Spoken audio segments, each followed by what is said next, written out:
This conference will now be recorded. अद्य बुधवासर अथवा सौम्यवासरः कार्तिक कृष्ण नवमी दिनांक 9 डिसेंबर 2020 पतंजलि योग सूत्र व्याधिस्थान संशय प्रमादालस्यावृत्ति भ्रांति सूत्र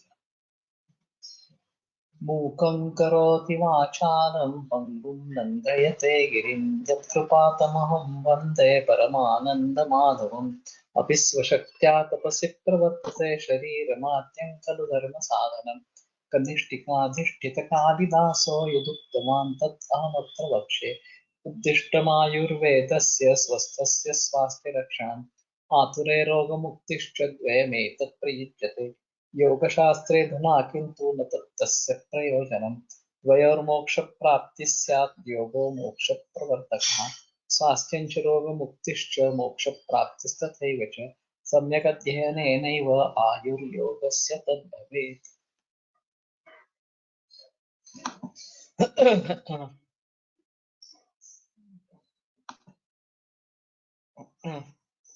प्रथमोऽध्यायः समाधिपादः अथ योगानुशासनं योगश्चित्तवृत्तिनिरोधः तदा द्रष्टुस्वरूपेव स्थानं वृत्तिसारूप्यमितरत्र वृत्तयः क्लिष्टाः प्रमाणविपर्ययविकल्पनिद्रास्मृतयः प्रत्यक्षानुमानागमाः प्रमाणानि विपर्ययो मिथ्याज्ञानम् अतद्रूपप्रतिष्ठं शब्दज्ञानानुपाती वस्तुशून्यो विकल्पः अभावप्रत्यालम्बना वृत्तिर्निद्रा अनुभूतविषया सम्प्रमोषः स्मृतिः अभ्यासवैराग्याभ्यां तन्निरोधः तत्र स्थितौ यत्नोऽभ्यासः स तु दीर्घकालनैरर्थ्य सत्कारासेवितो दृढभूमिः दृष्टानुष्ठविकविषयवितृष्णस्य वशीकारसंज्ञा वैराग्यं तत्परं पुरुषख्यातिर्गुणवैतृष्ण्यं वितर्कविचारानन्दास्मितारूपानुगमात् सम्प्रज्ञातः विरामप्रत्ययाभ्यासपूर्वः संस्कारशेषोऽन्यः भवप्रत्ययो विदेह प्रकृतिलयानां श्रद्धावीर्यस्मृतिसमाधिप्रज्ञापूर्वक इतरेषां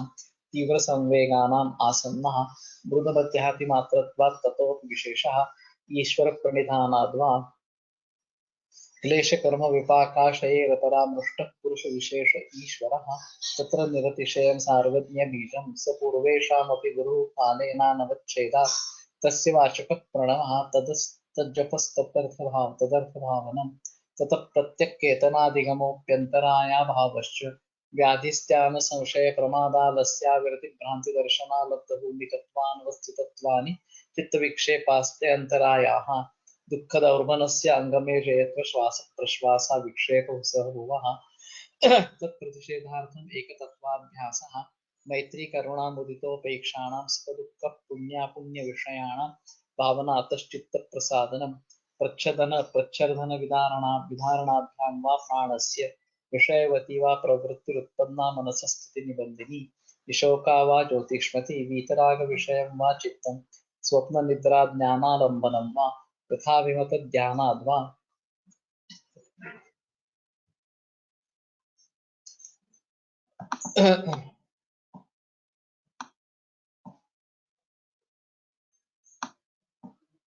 परमाणुपरममहत्त्वान्तोऽस्य वशीकारः क्षीणवृत्तेरभिजातस्यैव मुनेर्ग्रहीतृग्रहणग्राह्येषु तत्सतदञ्जनता समापत्तिः तत्र शब्दार्थज्ञानविकल्पैः सङ्कीर्णा सवितर्का समापत्तिः स्मृतिपरिशुद्धौ स्वरूपशून्यैवार्थमात्रनिर्भासा निर्वितर्काः एतैः सविचारा निर्विचारा च सूक्ष्मविषया व्याख्याता सूक्ष्मविषयत्वं चालिङ्गपर्यवसानं ता एव सबीजः समाधिः निर्विचारवैशारद्यध्यात्मप्रसादः कृतं भला तत्र प्रज्ञा कृतानुमानप्रज्ञाभ्याम् अन्यविषया विशेषार्थत्वात् सद्यः संस्कारोऽन्यसंस्कारप्रतिबन्धी तस्यापि निरोधे सर्वनिरोधात् निर्बीजः समाधिः इति पतञ्जलि विरचिते योगसूत्रे प्रथमः समाधिपादः।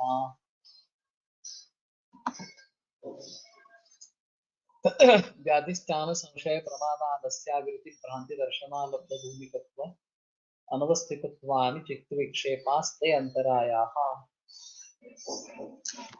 ततः प्रत्यक्केतना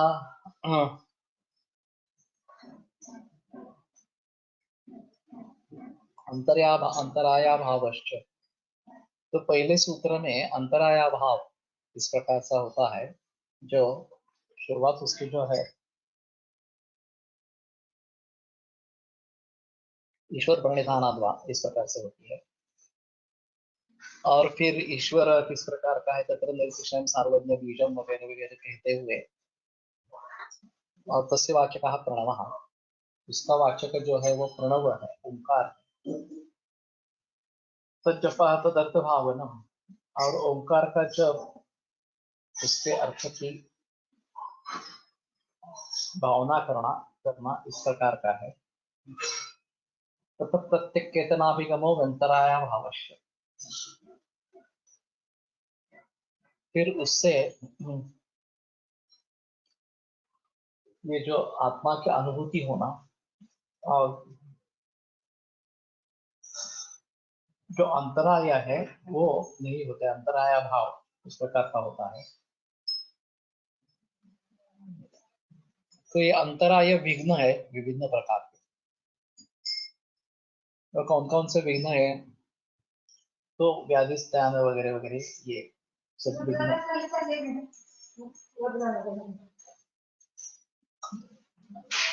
इस प्रकार से बताए गए हैं। और हर एक का वर्णन फिर आगे आता है, व्याधि क्या है, स्थान क्या है वगैरह वगैरह इस प्रकार से। तो योग मार्ग में ये सभी प्रकार के अंतराय बताए गए हैं, और उनका अभाव होना योग मार्ग में तर्क के लिए महत्वपूर्ण इस प्रकार का है। तो इसके बारे में जो व्यास भाष्य में लिखा गया है वो पहले एक बार देखते हैं। के अंतराय चित्त से विक्षेपा, तो ये कौन कौन से अंतराय है।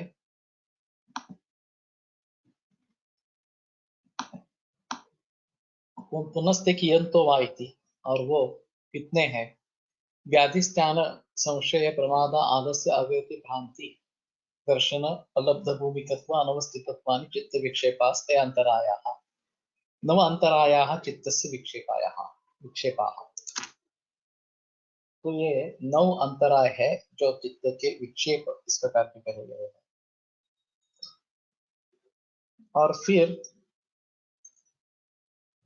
उनमें से पहला जो है वो व्याधि इस प्रकार का है।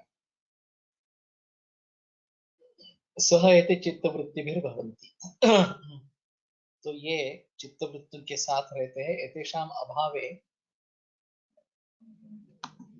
न भवन्ति पूर्वोक्ताश्च चित्तवृत्तयः, तो इनका अभाव होने से चित्तवृत्ति नहीं होती है। तत्र व्याधिर धातु रस करण वैषम्य, तो व्याधि क्या है, धातु रस करण वैषम्य, ये व्याधि बताया गया। हाँ। तो धातु शब्द से दोष धातु मल ये तीनों ले सकते हैं। तो रोगस्तु दोष वैषम्यम दोष साम्यम अरोगता, ये जो आयुर्वेद में बताया गया है उसी का यहाँ पे कुछ अलग तरीके से बताया गया है कि धातु एवं रस और कर्ण इन प्रकार का वैषम्य, इनका वैषम्य ये व्याधि है। तो रस के बारे में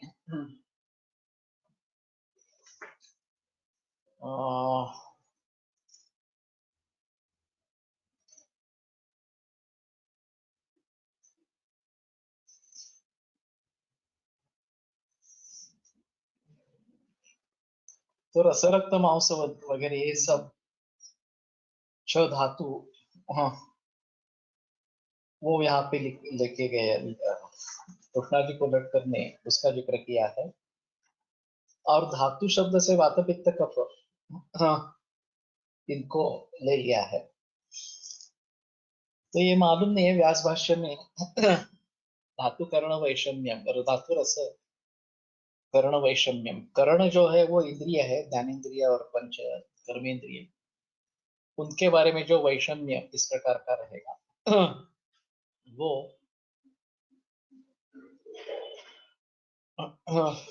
स्क्रीन दिखाई नहीं दे रहा क्या?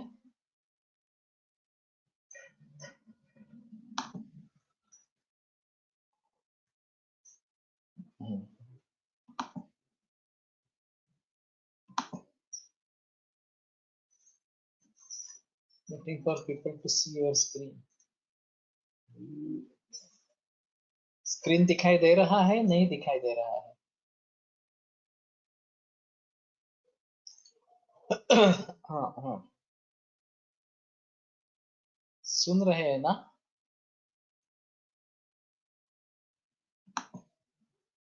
Yes sir. यहाँ क्यों नहीं दिखा रहा है?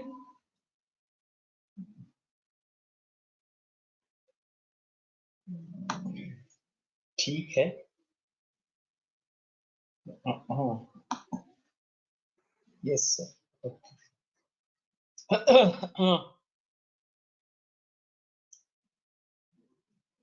तो धातु रस कर्ण वैषम्य ये आयुर्वेद की दृष्टि से थोड़ा अजीब है। हमारे हिसाब में दोष धातु मल वैषम्य इस प्रकार का आप कह सकते थे, या विकार धातु वैषम्य, धातुओं का वैषम्य, इतना ही लिखते थे तो भी ठीक था।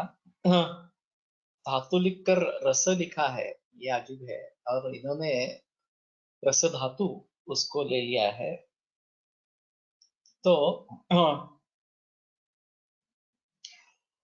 ये थोड़ा अजीब है। हाँ, लेकिन हमारे हिसाब में अगर आयुर्वेद की दृष्टि से इसकी व्याख्या करनी है, या आयुर्योग जो हम कह रहे हैं, तो इसका काफी विस्तार व्याधि के बारे में हो सकता है। तो इसके ऊपर अगर एक अलग टीका लिखनी है आयुर्योग की दृष्टि से इस प्रकार से, तो यहाँ पे काफी हाँ लिख सकेंगे। विकारो धातु शून्यम साम्यम प्रकृति रुच्यते से लेकर तथा विद दोष दुष्ट समूर्छनावस्था विशेषो ज्वरादि रूपो व्याधि तत्कार्याचारुच्छादय यहाँ वगैरह इस प्रकार से काफी व्याख्याएं व्याधि के बारे में दे सकते हैं। कहने का तात्पर्य अर्थ यह है कि व्याधि एक अंतराय है, विघ्न है, और उसके जरिए योग मार्ग में बाधा आ सकती है। तो अभिस्वशक्त्या तपसि प्रवर्त से ये जो शंकर ने पार्वती से पूछा, शरीर माध्यम खल धर्म साधन, शरीर ये ही धर्म का पहला साधन इस प्रकार का है, वो इसी हिसाब से पूछा है कि अगर हम अपनी शारीरिक क्षमता को समझकर काम कर रहे हैं तो ही ठीक रहेगा, नहीं तो व्याधि आ जाएगा, और व्याधि होने पर ये बड़ा अंतराय इस प्रकार का होगा कि हम आगे काम नहीं कर पाएंगे, योग मार्ग पर चल नहीं पाएंगे। स्थानम अकर्मण्यता चित्तस्य, स्थान जो है वो अकर्मण्यता इस प्रकार की है चित्त की।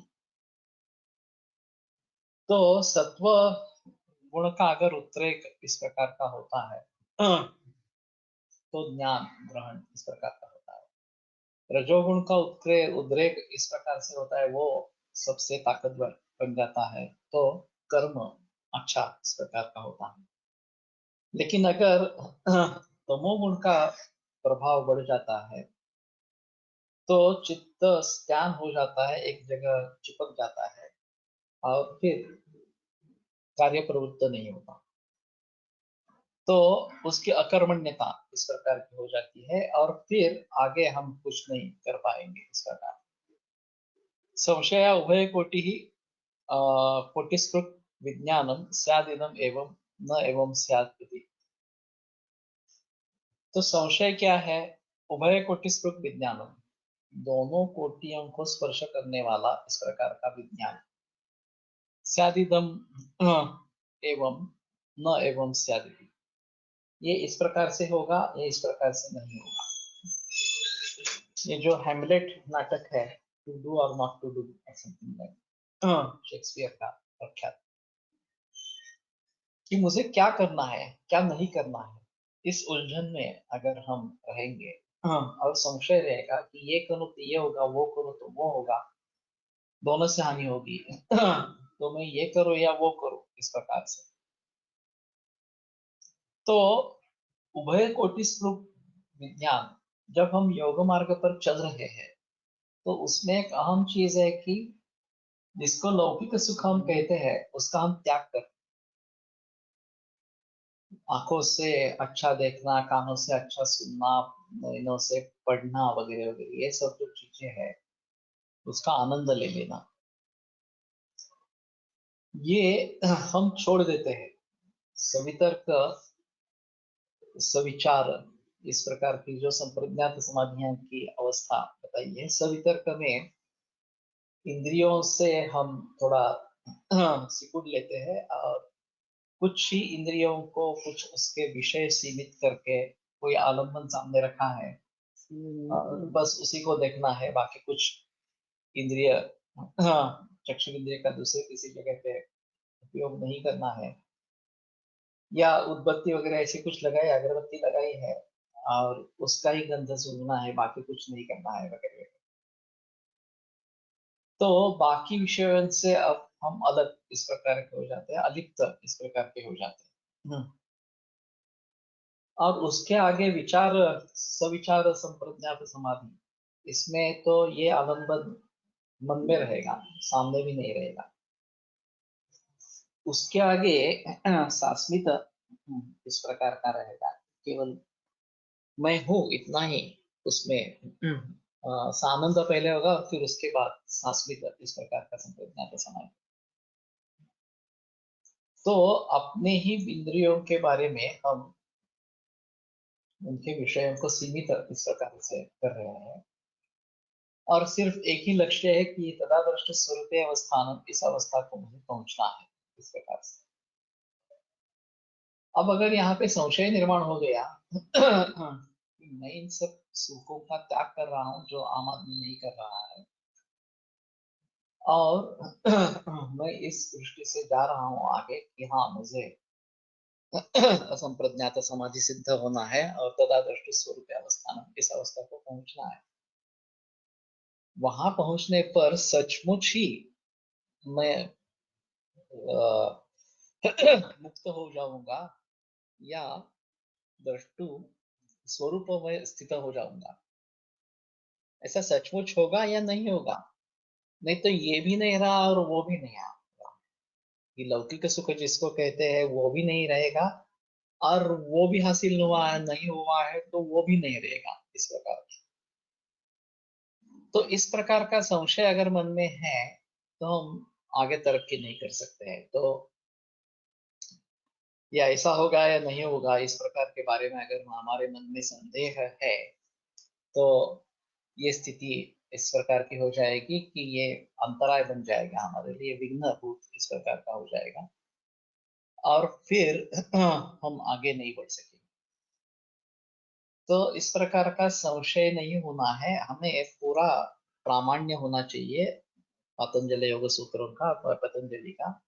हाँ, उन्होंने बताया है ना कि इस मार्ग से, इस प्रकार से चलने से तदादृष्टु स्वरूप अवस्थान में स्थिति आपको प्राप्त होगी तो होगी, उसके बारे में संदेह नहीं होना है। तो ये संदेह है तो ये अच्छी चीज नहीं है, ये अंतराय बन जाएगी।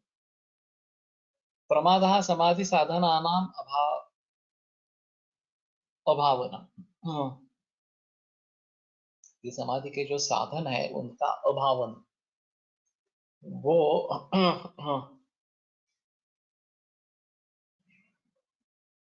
उनका अवलंब नहीं करना, उसके मार्ग से च्युत इस प्रकार का हो जाना।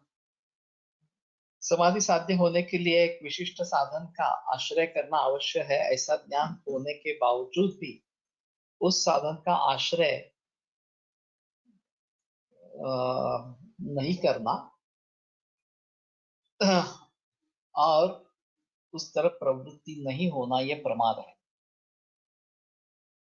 तो ये काफी दिलचस्प इस प्रकार की बात है। जैसे प्रज्ञापराध में समझते हैं कि ये बराबर नहीं है इस प्रकार से, वृत्तिभ्रंश इसको कहते हैं कि हाँ मुझे पता है कि स्मोकिंग करना अच्छा नहीं है, दारू पीना अच्छा नहीं है वगैरह वगैरह, फिर भी जब वो चीज सामने आती है तो मेरे मन पर कंट्रोल नहीं रहता और फिर वो मैं कर लेता हूँ, तो ये प्रमाद ही है। इस प्रकार से जानते बूझते हुए भी अगर हम उस चीज को कर रहे हैं तो निश्चय से ये समझ लेना है कि ये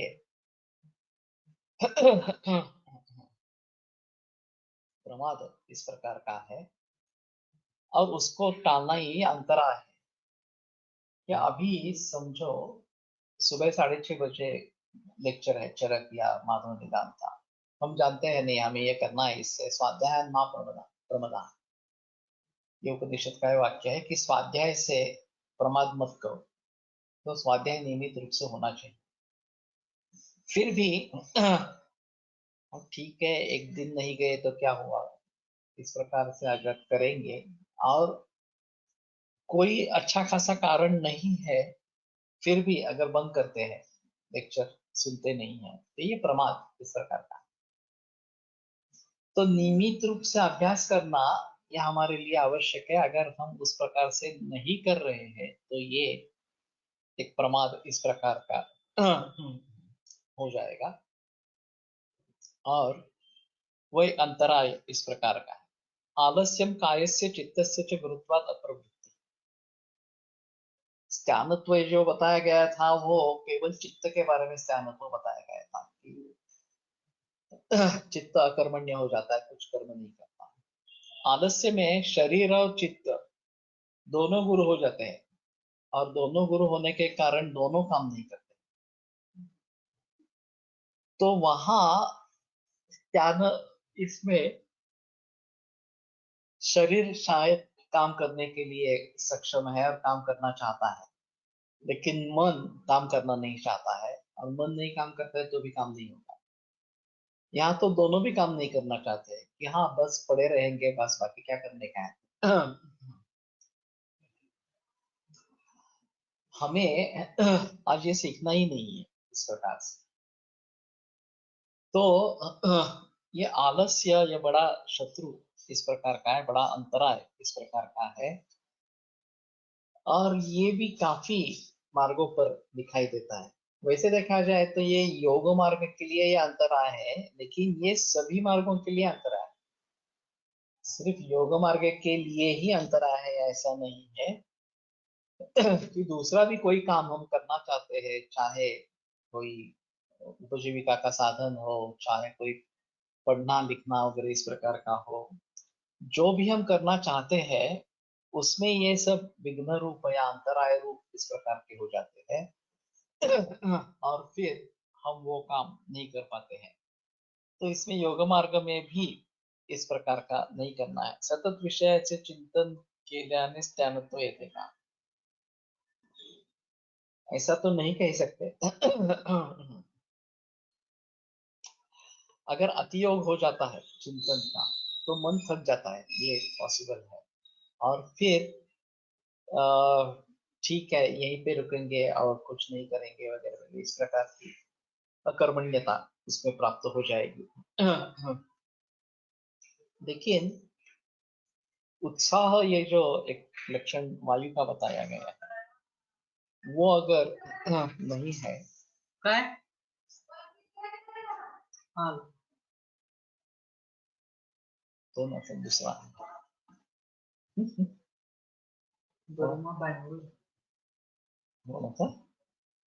बैंगलोर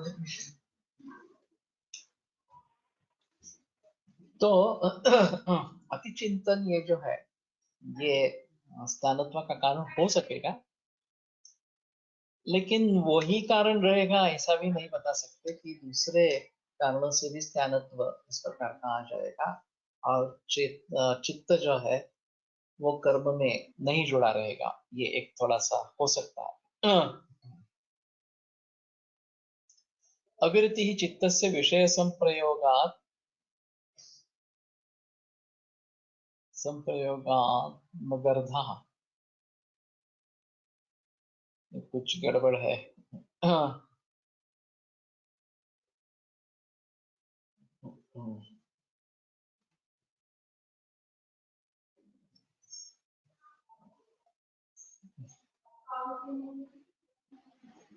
तो अविरति विरति यानी कि रुकना, अविरति यानी कि नहीं रुकना, इस प्रकार से चित्त से विषय संप्रयोगात तो विषय जो चित्त जो विषय का सेवन कर रहा है उसमें से हमें विरत हो जाना चाहिए। हाँ ठीक है, अभी इसका सेवन मैंने काफी किया है, अब आगे मुझे ये करना नहीं है इस प्रकार से। लेकिन इस प्रकार की विरति अगर नहीं हुई तो ये अविरति भी एक अंतराय इस प्रकार का है। वो जो अप्रेंटिस टू हिमालयन मास्टर, ये जो श्री एम की किताब है, उसमें उन्होंने एक अनुभव बताया था कि वो ध्यान में बैठते तो उनको डोसा दिखाई देता और बहुत सारी कोशिश करने के बावजूद भी वो उनके नजर से हटता नहीं था। तो वो बद्रीनाथ गए थे गुरु के साथ तो गुरु ने 20 रुपए निकाल के उनको दे दिए और बताया, जाओ और जितना डोसा तुम्हें खाना है उतना डोसा खा लो, ये बार बार तुम्हारे सामने डोसा नहीं आना चाहिए ध्यान की अवस्था में। तो गुरु को बगैर कुछ बताए ही सब पता चल गया कि ये इस प्रकार का डोसा दिख रहा है इसको। तो इसने 2 डोसे खाए और फिर उसकी तृप्ति हो गई और फिर वो दिखना बंद हो गया। तो ये विरति हो गई। अगर इस प्रकार की विरति नहीं होती, मुझे तो काम कामानो भोगोगेन शाम्यति हविषावर कृष्णवर्त में, इस प्रकार का गीता का श्लोक है कि उपभोग से काम जो है, इच्छा जो है वह खत्म नहीं होती, वो बार बार इस प्रकार की उभरती रहती है और फिर ये एक बड़ा अंतराय इस प्रकार का हो जाता है। तो कहाँ तक रुके, कैसे रुके, इसके बारे में थोड़ा सोचना इस प्रकार का पड़ेगा। हमारे यहाँ एक मराठी में मोठं शून्य एक धड़ा था और उस समय में तो कुछ भी ध्यान में नहीं आया। अनंत काणेकर जी का लिखा हुआ पाठ था और शुरुआत उन्होंने ऐसी की थी कि 5 से 5 अगर हम कम करते हैं तो शेष 0 रह जाता है, 5,000 से 5,000 कम करते हैं तो भी 0 ही रहता है। और गणित के हिसाब से इन दोनों 0 में कोई अंतर नहीं है, दोनों एक जैसे ही है, 0 0 है बस, बाकी कुछ नहीं। तो उन्होंने अपने अध्यापक से पूछा कि 5 से 5 अगर निकाल देते हैं, बता करते हैं, उसमें से कम करते हैं, तो जो 0 आएगा वो थोड़ा छोटा रहेगा और 5,000 से 5,000 अगर माइनस करते हैं तो थोड़ा बड़ा 0 होगा, तो बिग 0 होगा थोड़ा सा। 5 लाख से 5 लाख कम कर देंगे तो उससे भी बड़ा 0 होगा। तो 0 में तरतम भाव इस प्रकार का है और ऐसा होना चाहिए, छोटा शून्य मोटा शून्य, मोटा शून्य इसका पता का नाम था या लेख का नाम था।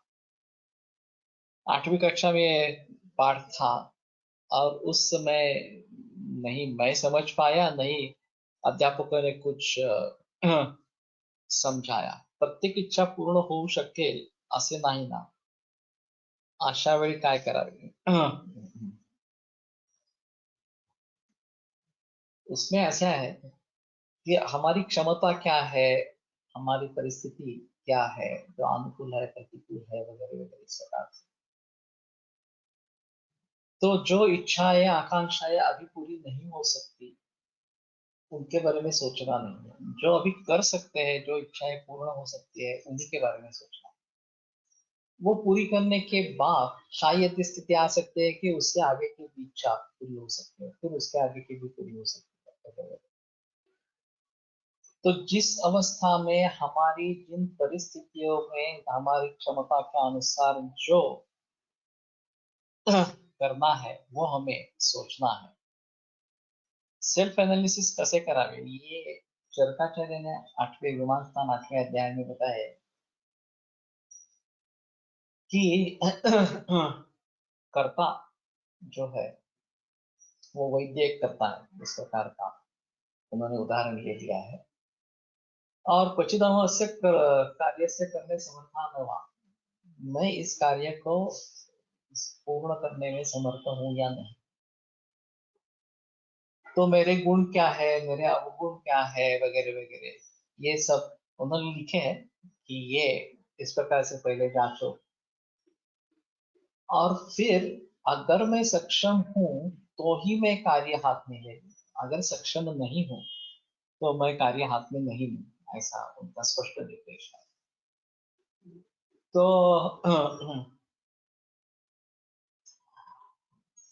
नीति शतक में भी भर्तृहरि का एक श्लोक है, प्रारब्धम उत्तम जनान परित्यजन्ति। उत्तम जन जो है, जो एक बार कार्य शुरू किया वो छोड़ते नहीं है। आरभ्यते न खलु विघ्नम येन नीचे, जो नीच प्रति के लोग होते हैं, वो काम का आरंभ ही नहीं करते। अरे बाप रे, इतना बड़ा काम है, मैं कैसे कर पाऊंगा। प्रारब्ध विघ्न विहता विरवंति मध्या, मध्यम स्वरूप के जो लोग हैं वो आरंभ करते हैं, फिर बीच में छोड़ देते हैं, अरे नहीं हो सकेगा इस प्रकार से। विघ्न मिले तो विघ्न अगर आ जाए तो छोड़ देते हैं। विघ्न पुनः पुनरपि प्रतिहन्यमाना प्रारब्ध उत्तम जनान परित्यज्य, और विघ्न बार बार उनको तकलीफ दे रहा है, फिर भी जो उत्तम जन है वो छोड़ते नहीं है उस काम को, इस प्रकार। तो ये नीच, मध्यम और उत्तम, इन तीन प्रकार के लोगों के हिसाब से ये पंक्ति लिखी गई है या ये श्लोक लिखा गया है। लेकिन इनका कहना, चरकाचार्य का जो कहना है कि पहले खुद की परीक्षा करो, क्वचिद हम अस्य कार्य से निवर्तने सर्वथा न वाय, मैं इस कार्य को निभाने के लिए समर्थ हूं या नहीं। उन्होंने उसके बारे में, गुण वगैरह के बारे में बताया है कि कौन से गुण मुझ में होने चाहिए, वो है क्या, कौन से दोष नहीं होने चाहिए, वो मेरे है क्या, मुझ में है क्या। और अगर ऐसी स्थिति है तो मैं कार्य हाथ में ही नहीं। अगर हम इस प्रकार के सोच सकते हैं, हाँ ठीक है ये दोष है, लेकिन इन दोषों का परिहार मैं इस तरीके से कर सकता हूँ, तो ठीक है, उस तरीके से वो दोषों का परिहार हो जाए तो फिर मैं काम करने के लिए सक्षम इस प्रकार का रहूंगा। तो कोई भी बड़ा कार्य जब आरंभ करना है तो भी इन सभी बातों को ध्यान में रखना है।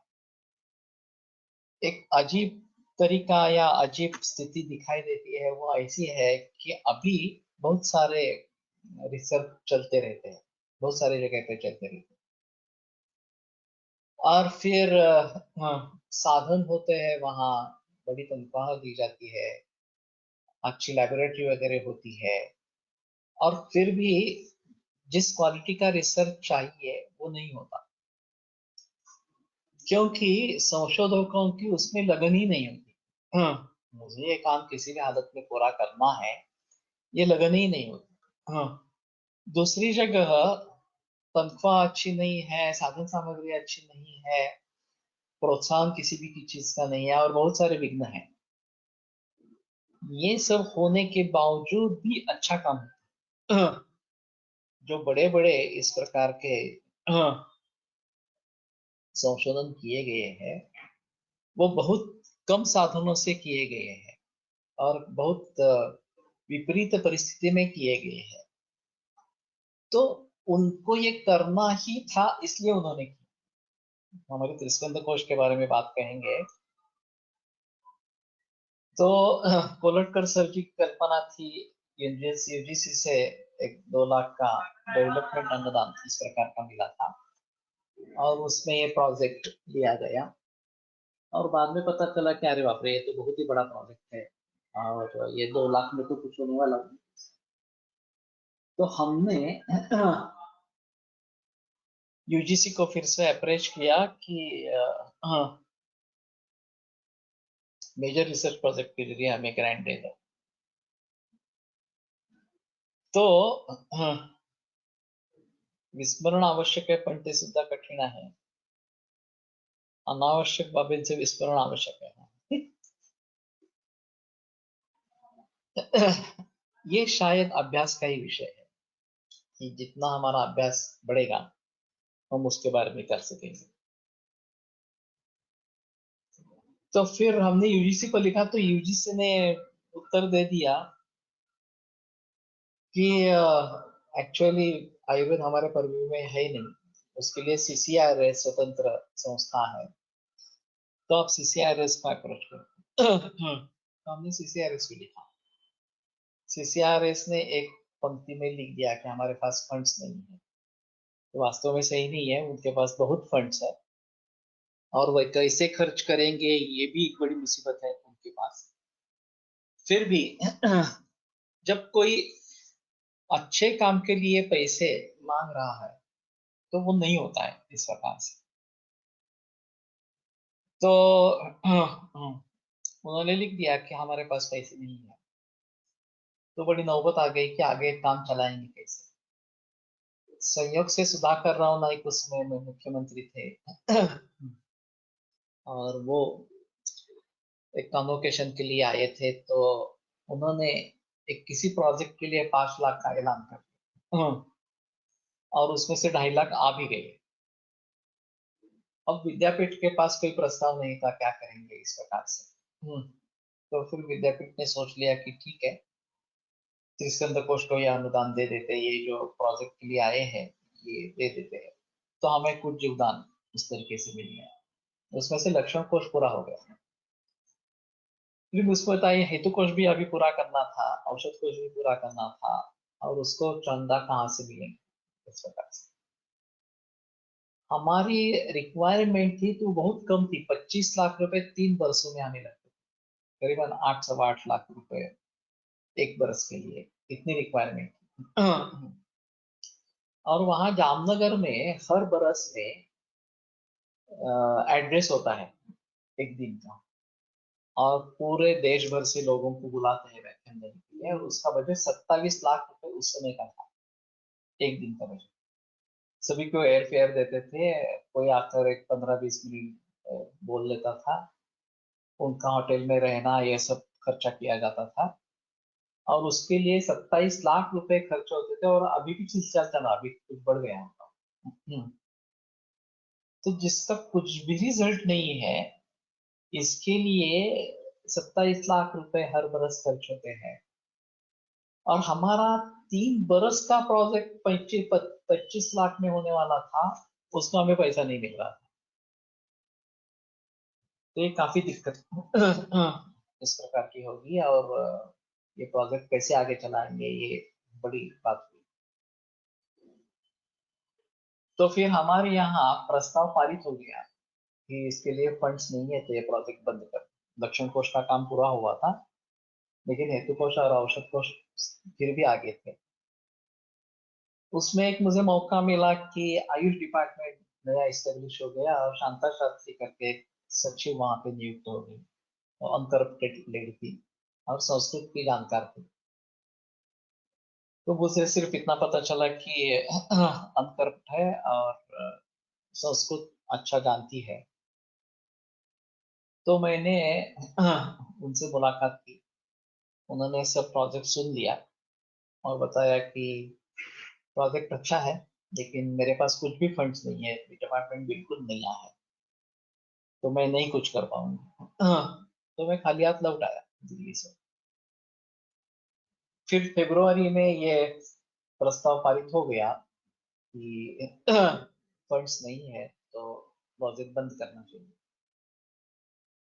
एक हमारी मीरा मेहता करके एक स्टूडेंट थी, हमें लंदन आयंगार की स्टूडेंट थी वास्तव में, हमारे यहाँ उसने इंट्रोडक्शन टू आयुर्वेद कोर्स किया था, और फिर हमारे अच्छे संबंध बने।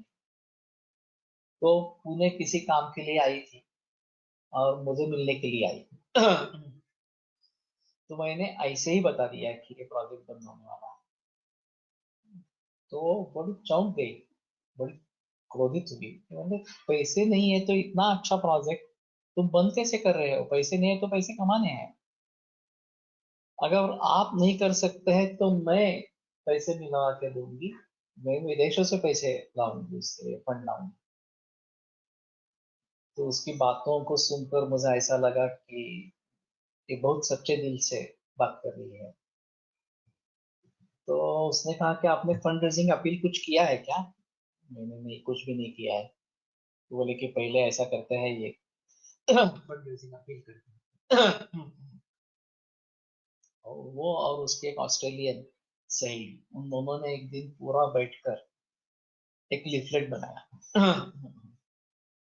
और उसने एक फंड रेजिंग टी पार्टी आयोजित किया एंगर इंस्टीट्यूट, और उसका नाम ही फंड रेजिंग टी पार्टी इस प्रकार का था। तो मैंने हमारे जो कुलगुरु थी अटेंता हिराट ने, उनसे जिक्र किया कि आप उसमें आ जाइए, मैं तो जाने वाला हूँ लेकिन आप भी आइए। तो वो भी मेरे साथ आई, तो वो भी प्रभावित हुई। तो उन्होंने चंदा इकट्ठा किया और इसका प्रिंटिंग करवाया। ये जो फंड रेजिंग के लिए अपील किया था उसका प्रिंटिंग करवाया तो फिर अजंता प्रभावित रही, तो उन्होंने कहा कि तुम ऐसा करो, क्योंकि ये तुम जिन्होंने कार्यकारिणी में हो गया है, तो अभी मैं नहीं कर सकती कुछ, तुम कार्यकारिणी में आ जाओ। तो हम दोनों कार्यकारिणी में घुस गए। फिर उसने ऐलान किया कि नहीं, मैं कोशिश करूंगी, ये बहुत अच्छा प्रोजेक्ट है और चालू रहना चाहिए इसके पास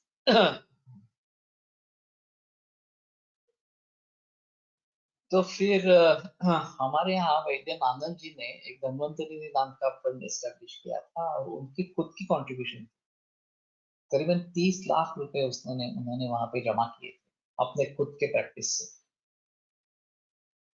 लेकिन उनको ये काम समझ में ही नहीं आया, कृष्ण कोश का जो है वो, और हम दोनों के बीच एक अंतर रहे, डिवाइडेड जो रूल, ये जो भिक्षुक की नीति थी वो हुई इस्तेमाल विद्यापीठ कर रहा था। तो नानल सर इस कोष के लिए देने के लिए कुछ तैयार नहीं थे, तो काफी बहस हुई। और फिर नानल ने कहा कि ठीक है, अगर दूसरा कोई रास्ता नहीं है तो धन्वंतरी निधि के ब्याज से इसका खर्चा निभाएंगे इस प्रकार से। तो मुझे लगा कि ठीक है, अभी तो ये होगा, क्योंकि धन्वंतरी निधि हमारे विद्यापीठ में ही था इस प्रकार से।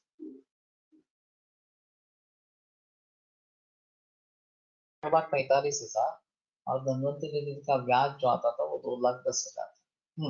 तो उसमें फिर भी 35,000 का डिफिसिट था। तो एक मेंबर ऐसे ही थे, तो मैंने बोला कि नहीं नहीं, ये 35,000 का डेफिसिट है, तो इसको हम मान्यता नहीं दे सकते हैं।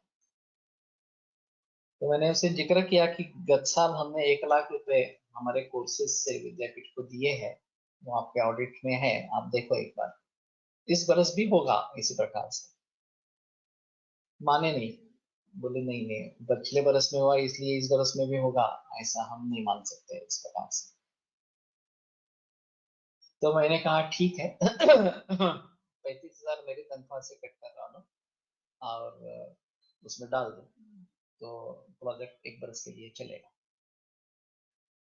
इतना कहने पर फिर बाकी लोगों ने थोड़ा अनुरोध किया और बोले ठीक है, 6 महीने के लिए जीवदान दे देते हैं इस प्रोजेक्ट को। 2,10,000 में 6 महीने का तो हो जाएगा। और फिर तब तक मेरा मेहता का क्या होता है वो देखेंगे।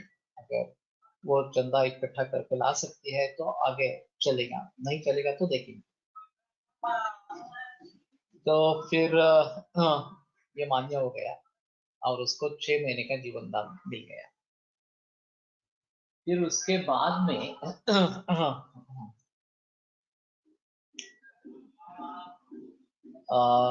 28 मार्च को हमें फैक्स आया आयुष डिपार्टमेंट से, और शांता शास्त्री को फ्रैग एंड में 28 मार्च को सुबह है उनको ग्रांट रिलीज हो, और दोपहर में उन्होंने फैक्स भेज दिया कि your project has been sanctioned 11 lakh rupees for 3 years, kindly complete the formalities and the first instalment will be released.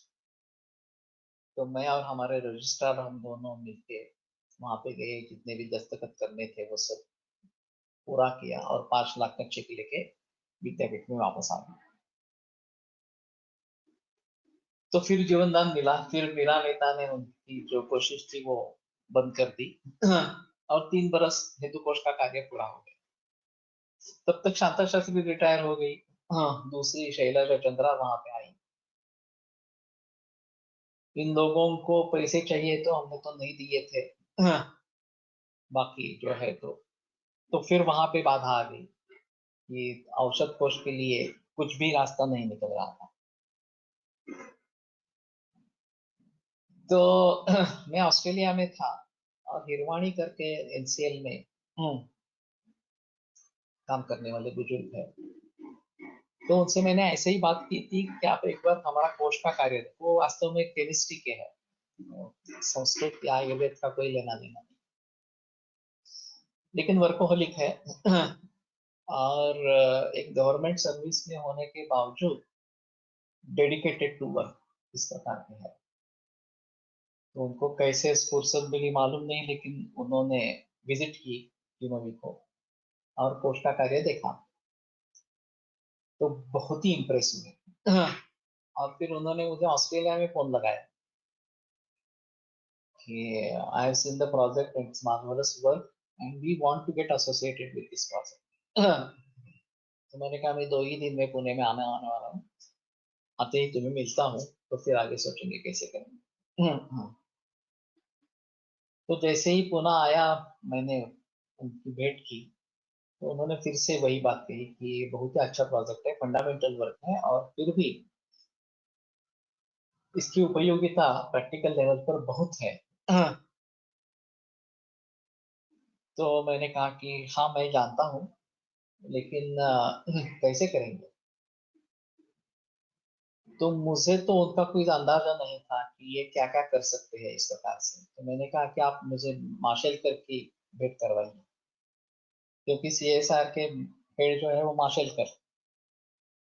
तो उन्होंने कहा ठीक है, हाँ मैं देखता हूँ।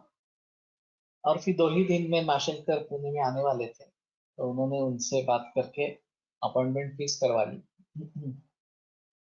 फिर माशेलकर जी से मिले, माशेलकर जी ने भी इसी प्रशंसा की इस प्रोजेक्ट की और बोले एक्चुअली सीसीआरएस को इसको फंडिंग करना चाहिए, लेकिन वो नहीं करते हैं, मुझे नहीं मालूम है, फिर भी कोशिश करते हैं, मैं पहले बात कर लेता हूँ। तो 2 महीने के बाद उन्होंने बताया कि नहीं सीसीआरएस तो नहीं होगा, तो हम ही फंडिंग करेंगे। सिर्फ ये आयुर्वेद का प्रोजेक्ट, सीएसआर बेसिकली केमिस्ट्री वगैरह के बारे में संशोधन करने वाली संस्था, तो ये कैसे करेंगे। तो इन्होंने ये आयुतो निदान आयुतो उपचार हम जो करने वाले थे, ये डिजिटल उस प्रकार की वर्जन्स है, उसके लिए सीसीआरएस फंड कर सकती है, ऐसा कुछ उसमें से मार्ग निकाला। और फिर औषध कोष 3 बरस के लिए पहले सीएसआईआर से सैंक्शन हो गया। उस बीच माशेलकर भी रिटायर हो गए, लेकिन उनको फिर से नियुक्त किया गया 2 बरस के लिए। और तो वो जब वहीं पे थे तो दूसरा भी 3 बरस का हो गया और ये पूरा प्रोजेक्ट पूरा हो गया, स्कंद कोश का प्रोजेक्ट पूरा हो गया। तो इस मार्ग में बहुत सारे घटनाएं ऐसी है जो बहुत कटु है। और कई बार मैंने ये छोड़ने का विचार किया स्कंद कोश। मैं अगर उसी समय प्रैक्टिस में लग जाता तो प्रैक्टिस में तो मेरी तरक्की होनी ही थी। सारे उपसंपादक बदल गए, सभी ने ये छोड़कर प्रैक्टिस आरंभ किया और वो बड़ी भांति प्रैक्टिस कर रहे थे। मैं सिर्फ इसलिए रहा कि कोडटकर जी को मैंने वचन दिया इस प्रकार के, उनका कार्य है, मेरे गुरु का कार्य है और मुझे पूरा करना ही है। तो इसी विचार से मैं वहां पे टिका रहा और फिर ये कार्य पूरा हो गया। फिर मैंने तुरंत वहां से इस्तीफा दे दिया और प्रैक्टिस में घुस गया। तो कहने का मतलब ये है कि इस प्रकार के प्रत्यवाय बहुत सारे आते रहते हैं और जो काम करने वाले व्यक्ति है उन्हीं को प्रत्यवाय आते हैं, जो काम ही नहीं करता उसको कोई प्रत्यवाय होने का संभव ही नहीं। तो इसका ये मतलब नहीं है कि काम ही मुख्य कुछ न करे, हाँ काम तो करना ही है इस प्रकार से। लेकिन ये अंतराय इस प्रकार के आते रहते हैं, जो काम करने वाले व्यक्ति है उसी के रास्ते में ये प्रत्यवाय आते रहते हैं। और अगर हमारा निश्चय पक्का है, दृढ़ है, तो हम उन सभी को पार करके काम कर लेते, काम पूरा कर लेते। तो ये बात इसमें अहम है। अगर हम योग मार्ग पर चल रहे हैं तो उसमें भी इस प्रकार के अंतराय आते रहेंगे। मैंने जो सब बताया है वो इस प्रकार के अंतराय आते रहेंगे। और दूसरे किसी विषय में चित्त लगा रहेगा, उसमें से विरति नहीं होती रहेगी, इस प्रकार के अविरत चित्त से, इस प्रकार से। और फिर हम भटक जाएंगे, मूल मार्ग से भटक जाएंगे इस प्रकार से। तो ये नहीं होना है। एक बार हमने निश्चय कर लिया कि ये काम पूरा करना ही है, तो हमें पूरा ही करना है इस प्रकार से। तो ये बात सही है कि अगर आपका निश्चय पक्का है, आप जिस मार्ग पर चल रहे हैं और आपको मालूम है कि ये बहुत बढ़िया काम है, बहुत बड़ा काम है, और 21वीं सदी में आयुर्वेद में क्या काम हुआ, इस प्रकार से अगर सोचा जाएगा तो इसमें त्रिस्कंद कोश का काम मूर्धन्य रहेगा, या आगे चलकर प्रातिपदिक कोश का जो काम है वो मूर्धन्य रहेगा। उसमें मैं उसके बारे में मुझे संदेह नहीं है।